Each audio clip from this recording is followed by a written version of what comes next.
Controlled burns have been set for thousands and thousands of years. So some of the burns traditionally were set to open up the pathways for game animals like ungulates, so your elk, your deer, because they move with the herd, and if they can't move, they start to inbreed, which leads to heart disease such as heartworm. They're more susceptible to diseases. So animals in herds need to move. Another reason for doing controlled burns in the past would be to open up so we could move the people to be able to trade with each other. Also, it changes the way the plants are growing for basketry, medicine, if we want to grow even for having tall, straight trees for building the large buildings.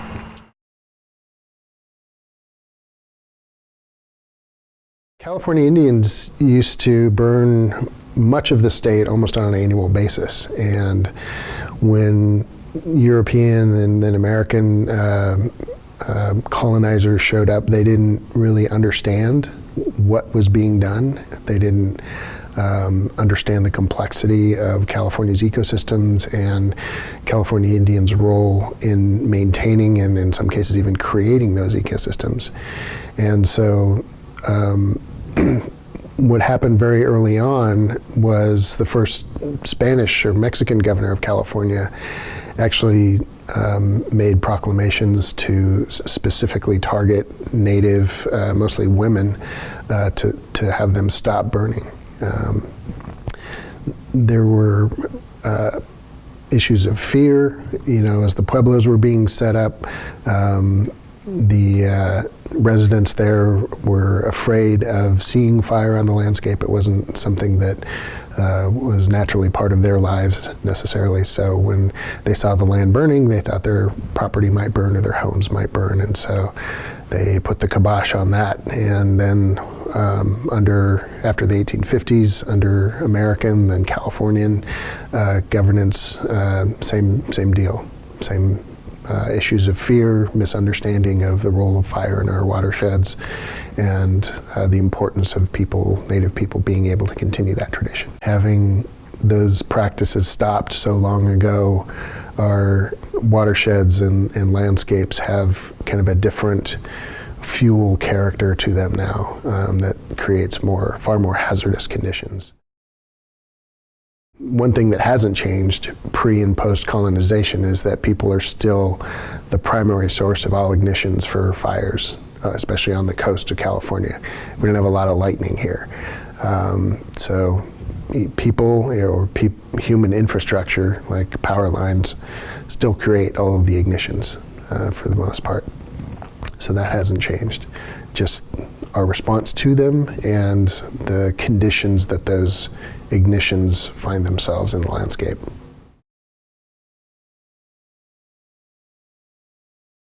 Wildfires versus controlled burns, those have very, very different effects, both on people, on resources, on air quality. The big uncontrolled, very hot wildfires generate a lot more of what's called particulate matter. The little stuff that floats around in the air that can get in your lungs. Wildfires, or mega fires they call them nowadays, those create a lot more of that material, and it has influence both in climate change. It influences water quality as the stuff deposits onto the creeks and streams and lakes. Influences the health of animals, coats plants, when the stuff eventually deposits, and some of it has toxic material in it now because we have a lot of homes that burn up. With prescribed or cultural burns, those are much lower intensity, so you don't get the same plumes of material that's put into the atmosphere and over a much larger geographic area. The impacts tend to stay more localized.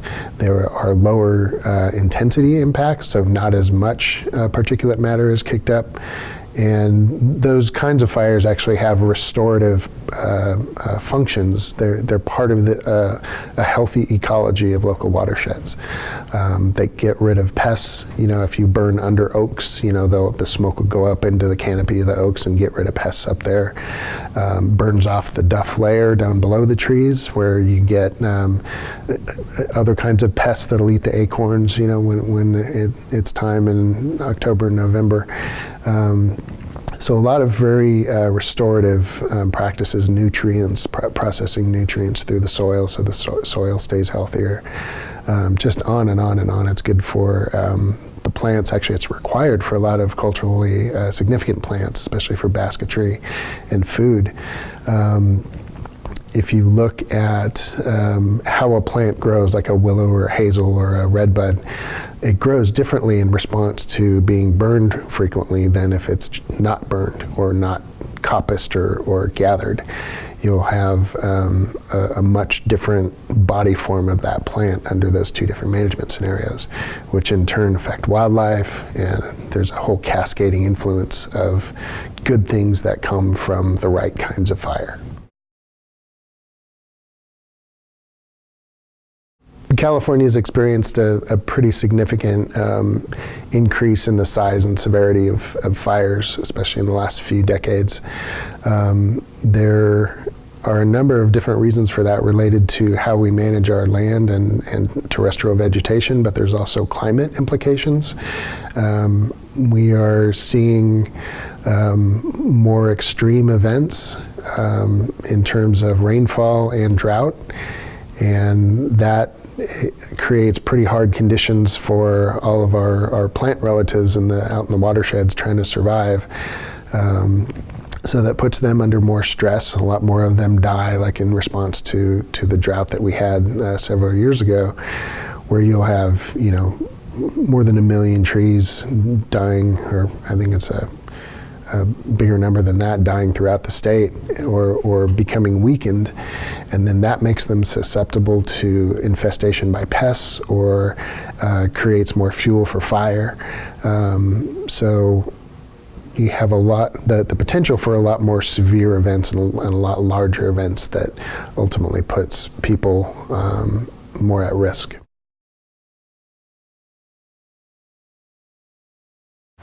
Some wildfires are so hot they devastate an area. When there's been so much fuel built up around an area that we gather at, the gathering site itself is impacted by the fact of all the surrounding area. So if it burns too hot, then it decimates the place. It takes everything out. So it takes years and years for it to get back to the state where we can harvest there again. If it is an area that the wildfire burns through there quickly because it has had prescribed burns around it regularly, then the wildfire does not burn as hot. It is not as in a devastated situation. So in the next 2, 3, 4 years, the site will be back to optimal. You'll see all those straight shoots coming up, whether it's for your baskets or certain plants that are medicinal, such as stinging nettles, will grow back really nice. Milkweed, dogbane, when it is a cool burn. So it makes a difference whether or not there's been prescribed burning that takes place there in the past, of how well the outcome is during a regular forest fire. Wildfires impact my harvesting and gathering by the ash that is dropped after and during the fires. For example, during the October wildfires last year, I had gathered some redbud behind the house where I live, and because of the fires, there was so much smoke and burnt leaves and ashes falling where I lived that it wasn't safe to go outside to finish harvesting. Redbud is harvested only in October, and that happened to be the month that the wildfires in Sonoma County happened. So since it's harvested only once a year, the redbud that I gathered is still sitting there in my backyard. Because the fires in Sonoma County were in October, I think a few months later it rained, so hopefully that was enough to wash it away. But then you have the ash going into the runoff water, the watersheds, the groundwater. So then, you have a whole set of other problems for gathering materials that are growing out of the ground.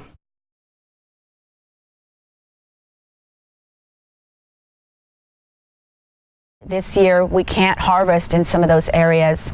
The plants just aren't there. They're burned to the ground.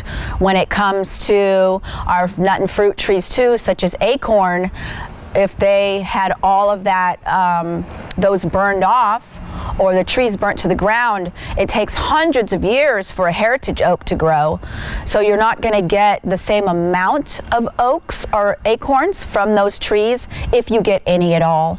Certain medicines, if they're completely burned out, it takes years for that to rejuvenate. So the hotter wildfire spaces have completely impacted what's happening this fall, where our sticks are not available, those foods are not available, and even in terms of when the ungulates, the deer, come back around from the migrating herds, there are many open spaces where they will find no food whatsoever. So although some of the places are open, even when it comes to hunters, preparing for the hunt, in those areas where there's been devastating wildfires, you won't find the animals because there's nothing to forage on yet. So I can't always be certain that what was in one place before fire and rain comes will be in that same place again afterwards. So it's very unpredictable how wildfire is going to impact food or basketry materials. And also it really changes how they grow once the fire has come through. So, like for example, for willow, where the willow trees that I have been able to tend before wildfires came into that area just burnt, above ground burnt, and then grew back fine in the same place the next spring. Where I hadn't been able to tend those specific trees for the last couple of years, the fire rolled through so hot that it destroyed their current root system and forced them towards the water. So they actually, it's the same tree, but it came up 20 feet further than where it was. So it changes where things are. It changes how they grow. It can impact color. Red bud really likes fire. And it isn't that it makes the plant any healthier or any better, but the next year when the red bud grows after a fire, the color is way more intense. So it affects color in that way. It can do the same thing with willow. It can make the bark go from a dark green to a black. Just from the fire. Hazel needs to be burnt. It's one of the basket plants that only grows really well for basketry when it's on a cycle of burning. So every couple of years it's supposed to be burnt. Sedge beds love fire. For the fire to come all the way through the sedge bed and burn it all the way to the ground, and then to have us come in and dig in the ash into the soil actually helps build the sand, and it helps build the nutrients. And like I was talking on the walk, how it makes the soil more alkaline and plants grow healthier in alkaline soil. Our culture is based in the roots of the plants where you are from. Tech or traditional ecological knowledge is in situ, meaning wherever you are, wherever your village is, it's the surrounding area that you know the best. So without the ability to have those foods, you are not fully participating in your culture. We have dances for salmon, acorn, rabbit, the deer dance. So all of those dances are for praying for and have to do with our cycle of life. So it's difficult to be able to say we could just go to the store and get some of these things. Some of it is available, but when you take yourself out of your motherlands, out of your environment, of those foods that you intake, you're missing a piece of yourself. You're missing some of your culture, because those things, when it comes to smells, when it comes to tastes, they actually anchor us and ground us to our culture by participating in those foods. We are participating in our ancestors. We're participating in our motherlands. We're participating in who we are as human beings when we partake in our traditional foods. So we're missing something of ourselves when we do not have those available to us. We've always had all of this beauty and wonderment and diversity in California, and we still do today. So with the reintroduction of our prescribed burning and more people learning about it and tribes participating with their TIPOs and their cultural departments and their tech traditional ecological departments, there's so much we can do to take back the lands, to make them fresh and abundant again, to reclaim parts of our culture that are there on the land.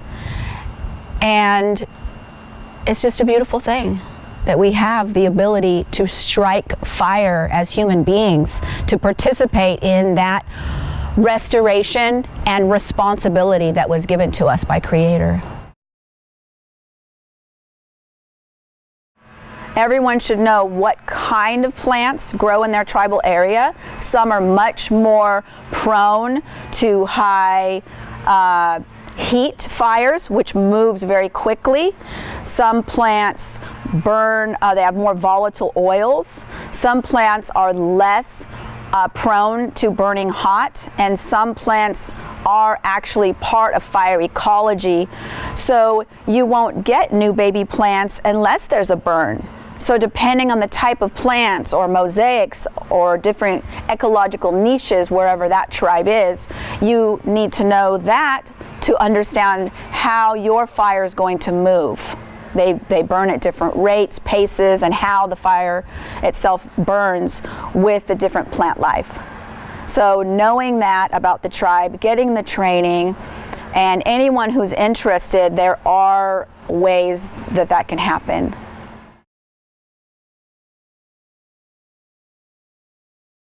One of the most important things that any tribes can do, certainly here for California, is get training. There's training available called TREX. There's also training available through CAL FIRE.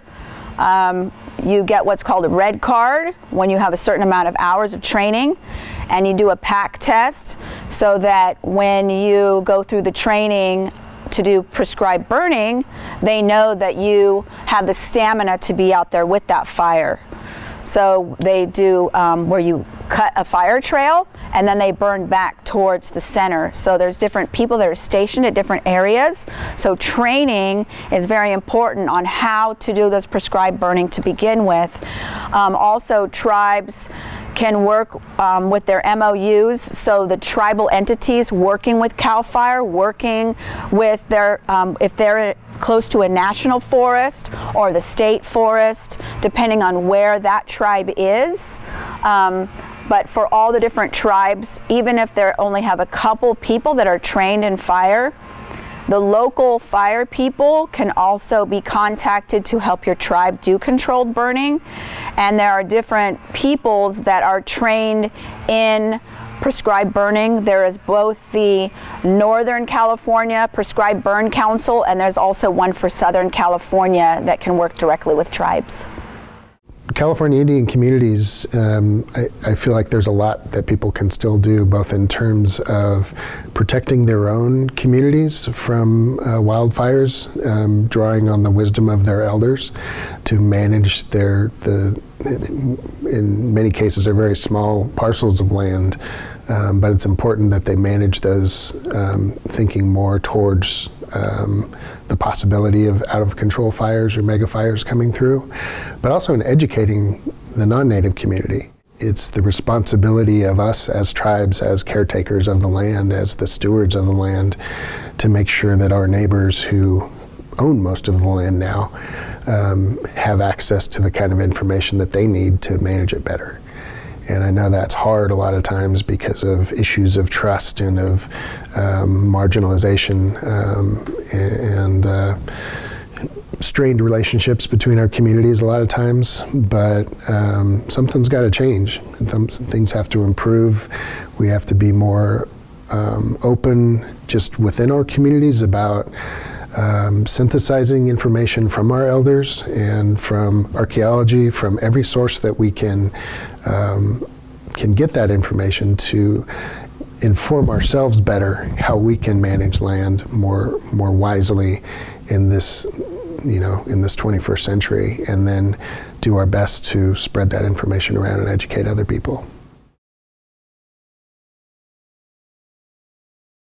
So there are quite a number of tribes around California and the state, and the country. A lot of tribes around the country that are implementing more traditional management practices, both on their own lands in partnership with state and federal agencies. I know the Yurok tribe has a strong burn program with state and national parks at Redwood Parks up in Humboldt County. Been doing that for a number of years. The tribes in the central and southern Sierras are working with the Western Mono people to implement meadow burning practices up in the Sierras to restore those kinds of functions in some really important habitats in the Sierras. There are tribes in Montana and Flathead Bay, up in Washington State, where traditional fire has strong roots in the tribes. There's a lot of activity out there. It doesn't get as much press as it should. It doesn't work its way into academic curricula as much as it should, but there's a lot of examples out there, up into Canada and Alaska as well.